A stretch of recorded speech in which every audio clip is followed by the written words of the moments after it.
اس کے بعد آج کے پروگرام کا جو مین مقصد میں سے ایک مقصد کہ زکوٰۃ سینٹر انڈیا جس کا تفہیمی پروگرام کیا جا رہا ہے کہ اس کو کس طرح سے رائے عمل میں لایا جائے گا، اگلے ایک سال کے کیا ٹارگٹ ہے، اگلے ایک سال تک اس کا کیسے کام ہوگا، یہ ڈیٹیلز بتانے کے لیے میں جناب ابرار دیشمکھ صاحب سیکریٹری زکوٰۃ سینٹر انڈیا ناندیڑ یونٹ کے ان کو بلانا چاہوں گا، جو زکوٰۃ سینٹر انڈیا یونٹ ناندیڑ کا یک سالہ ویژن بتائیں گے انشاءاللہ۔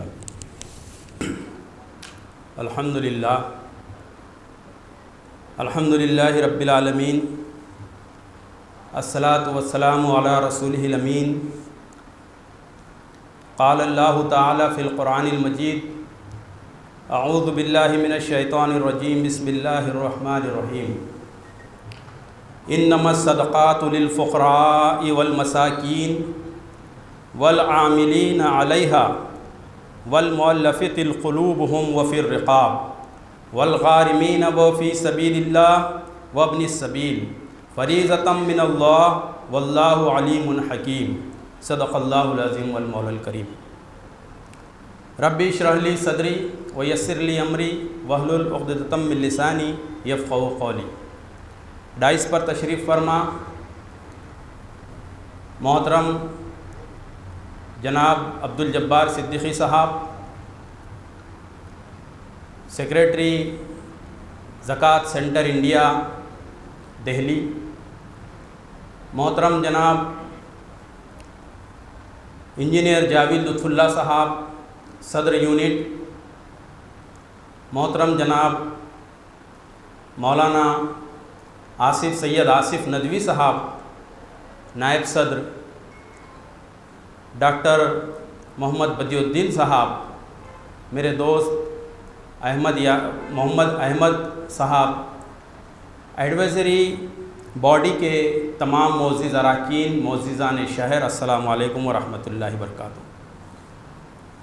الحمدللہ یہ اللہ تبارک و تعالیٰ کی جانب سے عنایت کردہ موقع ہے کہ ہم ایک ایسے فریضے کے لیے یہاں مجتمع ہوئے ہیں جس کے اجتماعی قیام کی ایک عظیم درخشاں روشن تاریخ رہی ہے، جس نے انسانی مسائل کو بحسن و خوبی انجام دے کر انسانی تاریخ کا ایک روشن باب مرتب کیا ہے۔ میں اور آپ اس کا حصہ بننے جا رہے ہیں، یہ اللہ تبارک و تعالیٰ کا بے حد احسان ہے۔ محترم حضرات، یہ ویژن زکوٰۃ سینٹر انڈیا کا ویژن نہیں، بلکہ یہ شہر ناندیڑ کے ہر اس شہری کا یہ ویژن ہے جو اللہ تبارک و تعالیٰ کے اس دین کا سپاہی ہے، اس کا رکن ہے۔ بس یہ ایک پیشکش ہے جو ہم نے اپنے کاندھوں پر لی ہے، اور اس کی معاونت اور مددگاری تمام ملت اسلامیہ کے وہ جانثاروں کی رہے گی جو اللہ تبارک و تعالیٰ کے اس کلمے کو پڑھتے ہیں۔ یوں تو ہندوستان میں صرف 6% لوگ ایسے ہیں جو انتہائی مالدار طبقے میں شمار کیے جاتے ہیں، اور صرف ان کی اگر زکوٰۃ کا شمار کیا جائے تو 2500 کروڑ روپے زکوٰۃ ہوتی ہے۔ باوجود اس کے ملت کے اس ضمیر نے ایک اعداد و شمار کے مطابق 15,000 کروڑ روپے اس ملک میں زکوٰۃ نکالنے کا ریکارڈ بنایا ہے۔ دیگر سروے اور علیحدہ اس کے اعداد و شمار پیش کرتے ہیں 35,000 کروڑ تک بھی، لیکن ہم کم سے کم پر اگر دیکھیں تو 15,000 کروڑ اس ملک میں زکوٰۃ نکلتی۔ اس کے باوجود اس کے اثرات اگر ہم کو نظر نہیں آتے محض اس لیے کہ وہ اس اجتماعی نظم زکوٰۃ سے مطابقت نہیں رکھتے جس کا تقاضا یہ نظام کرتا ہے۔ اس کی مثال ایسی ہے کہ اس پودے کو ہم اپنے گھر کے اس جھارے سے تو پانی دیتے چلے آ رہے ہیں، لیکن اس کا تصور ہی نہیں کر پا رہے جو اللہ تبارک و تعالیٰ کی جانب سے رحمت بارہ جس وقت برستی ہے تو کس طرح تپتی ہوئی دھوپ مئی کا مہینہ جب رخصت ہوتے ہوئے موسم بہارا آتا ہے اور کس طرح اجتماعی طور پر جو برسات ہوتی ہے تو وہ نہ صرف پودے کے لیے ہوتی ہے بلکہ ماحول کو ٹھنڈا کر دیتی ہے اور پورے چٹانوں سے دھول کو صاف کر دیتی ہے اور باقی سارے ماحول کو تبدیل کر دیتی ہے۔ زکوٰۃ اس قسم سے اجتماعی طور پر کیے جانے کا تقاضا کرتی ہے تاکہ وہ تمام تر چیزیں معطر ہو جائیں، ماحولیات تبدیل ہو جائیں، نہ پودوں کو بھی پانی ملتا رہے اور ماحول بھی سرسبز و شاداب ہو جائے۔ نماز اور زکوٰۃ میں کوئی فرق نہیں ہے، وہ بھی اجتماعیت کا تقاضا کرتی ہے اور یہ بھی اجتماعیت کا تقاضا کرتی ہے۔ دور نبوی اور دور خلافت میں زکوٰۃ مکمل بیت المال میں جمع ہوا کرتی تھی، اور اگر ہم اپنے ملک میں زکوٰۃ کے 75% لوگوں کو دیکھیں تو وہ انفرادی زکوٰۃ ادا کرتے ہیں اور اس میں سے بھی بغیر تخمینے کے 40% لوگ ادا کرتے ہیں۔ زکوٰۃ اجتماعی طور پر ادا نہ کرنے کی وجہ سے جو نقصانات ملک میں ہم کو نظر آتے ہیں، معاشرے میں نظر آتے ہیں، وہ سب سے اہم ترین جو چیز ہے وہ ہے غربت۔ غربت کا وہ انتہائی مقام جس کو چھو لیا ہے ہمارے اس معاشرے نے، جہاں سے اس کی کوکھ سے ارتداد جنم لینا شروع کر دیا ہے، اور یہ ارتداد کی خبریں اس کے تفصیلات یہاں بیان کرنے کی ضرورت نہیں کیونکہ آپ اس سے بہتر جانتے ہیں۔ 66% خاندان آج بھی مسلمان ایسے ہیں اس ملک میں جو صبح اٹھنے کے بعد اپنے ناشتے کے لیے سوچتے ہیں کہ آج کیا ناشتہ کیا جائے، اور جہاں تک سروے کا معاملہ ہے، 200 شہروں کا سروے جو زکوٰۃ سے متعلق کیا گیا 450 افراد پر، وہ زکوٰۃ کے حقیقی تصور سے تک واقف نہیں۔ بتائیے ان حالات میں کیا کیا جائے؟ اللہ تبارک و تعالیٰ کا یہ احسان ہے کہ اس کے جستجو کے لیے ہم یہاں جمع ہوئے ہیں۔ جہاں تک شہر ناندیڑ کی بات ہے، ہماری بستیوں کی صورتحال، وہ پھر چاہے صحت کے معاملے میں لے لیجئے، معاشی و بے روزگاری کی صورتحال لے لیجئے، معاشرتی صورتحال لے لیجئے، وہ ہمارے سامنے ہے۔ ہمارے محلے نشہ خواری، جوے کی مختلف شکلوں کے خوگر بنے ہوئے ہیں، کیرم کے مراکز جس کی مختلف شکلیں ہمارے اپنے محلوں میں پائی جاتی ہیں۔ یہ جرائم کی اصل جڑ غربت، افلاس اور نوجوانوں میں اسکلز،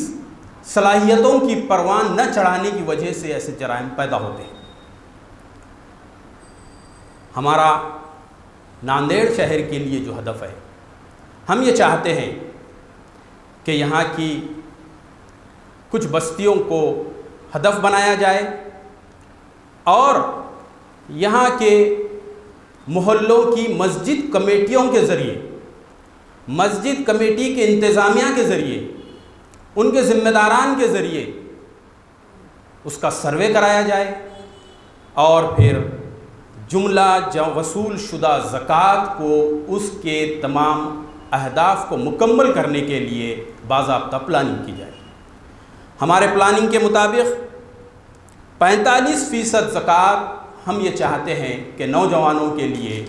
بے روزگاروں کے لیے انکم جنریٹنگ پروگرام کے لیے مختص کریں، نوجوانوں کے ٹریننگ کیمپس لیے جائیں، ان کے اندر اسکلز، ان کی صلاحیتوں کو ڈھونڈا جائے، ان کو اس زکوٰۃ کی رقم کا مالک بنا کر اسٹینڈ کیا جائے، تاکہ آنے والے کچھ عرصے میں ایک فیملی زکوٰۃ کی مستحق ہونے سے باہر ہو جائے اور کچھ عرصے بعد وہ زکوٰۃ دینے والوں میں شمار ہو جائے۔ غربت کے خاتمے کے لیے ہم یہ چاہتے ہیں کہ وہ نوجوان طالب علم جو چند روپیوں کے لیے تعلیم چھوڑ کر بیٹھ جاتے ہیں، ان کی صلاحیتوں کے مطابق ان کو اسکالرشپ دی جائے، ان کی تعلیم مکمل ہونے تک اس کی ذمہ داری زکوٰۃ سینٹر لینا چاہتا ہے تاکہ وہ اپنی تعلیم جاری رکھے۔ ہیلتھ سیکٹر میں جس طریقے سے آپ نے بہت تفصیل سے سنا، ہم چاہتے ہیں کہ آج جو فائلیں لے کر خواتین ہماری پردہ نشین گھومتی ہیں، کتنی حقیقت ہے یا کتنی نہیں ہے، اس کے باوجود ہم یہ چاہتے ہیں کہ اگر ناندیڑ شہر کے کسی شہری کو کوئی فائل پکڑی ہوئی خاتون دکھ جائے تو وہ اسے یہ کہے کہ آپ زکوٰۃ سینٹر کے آفس پہ چلے جائیے، آپ کا مسئلہ حل ہو جائے گا۔ اگر وہ حقیقی ہوگی تو آفس پر آئے گی، ہمارا فارم بھرے گی، ہم اس کے مسائل کو حل کریں گے۔ اگر وہ فیک ہوگی تو یقیناً وہ آفس تک بھی نہیں پہنچ پائے گی۔ اس طریقے سے ہم بھیک مانگنے والوں کی تعداد کو بھی سماج سے ختم کر دیں گے۔ ہر بھیک مانگنے والے کو آپ یہ کہیے کہ آپ زکوٰۃ سینٹر جائیے، مسجد سے باہر بیٹھنے والی قطار کو آپ کہیے کہ آپ زکوٰۃ سینٹر جائیے۔ اس طریقے سے ہمارے سماج پر لگا ہوا یہ بھیک منگی کا کلنک بھی دور ہو جائے گا، اور اس میں سے جو لوگ ڈھونگی ہیں وہ بھی ختم ہو جائیں گے، اور جو لوگ حقدار ہیں، خوددار ہیں، جن لوگوں کو حقیقت میں اس کی ضرورت ہے، وہ ان کا حق ان کو پہنچ جائے گا۔ اس طریقے سے اللہ کے عذاب سے میں اور آپ بچ جائیں گے۔ ہم یہ چاہتے ہیں کہ مواسات کے مد میں سے 20% وہ تمام خواتین، معذور مرد و خواتین کو جو گھروں میں فریش ہیں، پڑے ہوئے ہیں، کوئی ان کا پرسان حال نہیں ہے، تا حیات ان کے لیے وظیفہ جاری کیا جائے۔ زکوٰۃ کے مد میں سے ان کا وہ حق ہے، 20% ہم یہ مختص کرنا چاہتے ہیں کہ وہ ان کا تا حیات وظیفہ آن لائن بینکنگ سسٹم کے ذریعے وہ ٹرانسفر ہو جائے۔ 5% ہم ایسے ایمرجنسی کے لیے رکھنا چاہتے ہیں، بارش کی طوفانی بارش میں جن لوگوں کا نقصان ہوا ہو، یا پھر زلزلہ آ گیا ہو، یا آگ لگ گئی ہو، تو ایسے لوگوں کے لیے ہم یہ رکھنا چاہتے ہیں۔ 10% ہم ایڈمن ایکسپنسز کے لیے، جو ہمارے آفس میں کام کرنے والے لوگ ہیں، اس کام کے لیے جو ذمہ داری سے آگے بڑھ کر اپنا پورا وقت لگانے والے ہیں، ان کے لیے، اور پھر باقی اور اسٹیشنری وغیرہ کا جو خرچ ہے وہ زکوٰۃ کے مد میں سے۔ اصل میں جو چیز ہے وہ یہ ہے کہ آج کاروباری بوجھ کے تلے، قرض کے بوجھ کے تلے لوگ سودی قرض میں ملوث ہوتے چلے جا رہے ہیں۔ ہم یہ چاہتے ہیں کہ سودی لعنت سے اس معاشرے کو پاک کیا جائے۔ سود کا وہ نظام جو دولت مند سے، غریب سے دولت مند کی طرف جاتا ہے پیسہ، اس نظام کے مد مقابل اللہ نے جو نظام ہم کو دیا ہے کہ دولت مند سے غریب کی طرف اترتا ہوا یہ پیسہ، اس رواج کو ہم عام کرنا چاہتے ہیں۔ یہی وہ الٹرنیٹ سسٹم ہے جو اس ملک میں ہمارے لیے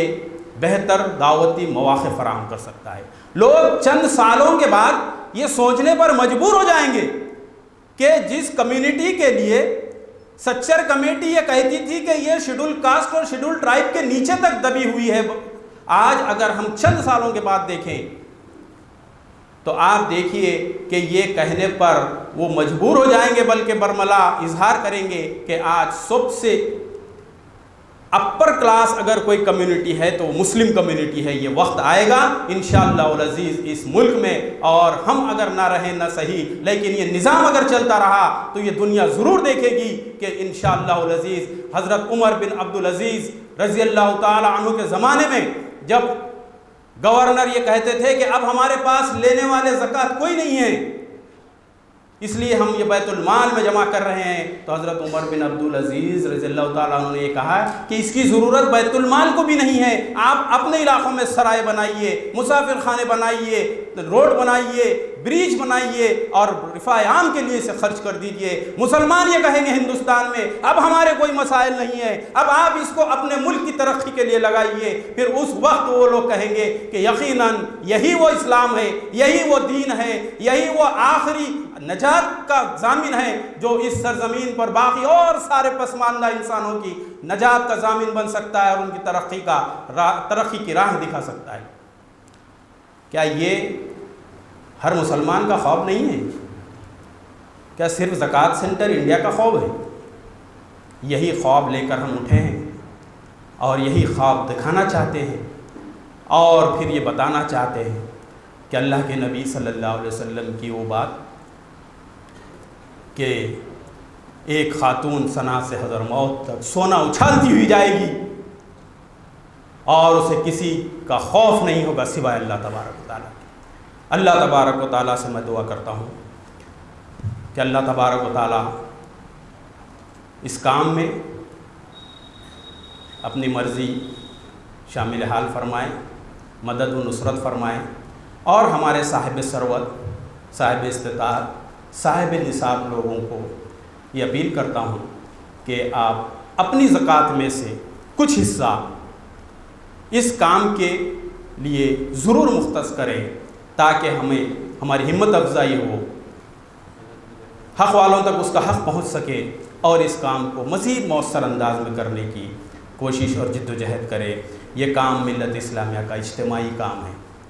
یہ کسی گروہ، کسی قوم، قبیلہ، مسلک، مکتب فکر کے لیے نہیں، بلکہ یہ آسمان کا سورج چمکتا ہوا جیسا سب کے لیے ہے، آسمان سے برستی ہوئی بارش جیسے سب کے لیے ہے، ٹھنڈی ہوائیں سب کے لیے ہے، یہ ساری چیزیں سب کے لیے ہے اور سب کے کرنے کا کام ہے۔ اللہ تبارک تعالیٰ مجھے اور آپ کو عمل کی توفیق عطا فرمائے۔ وآخر دعوانا ان الحمد للہ رب العالمین۔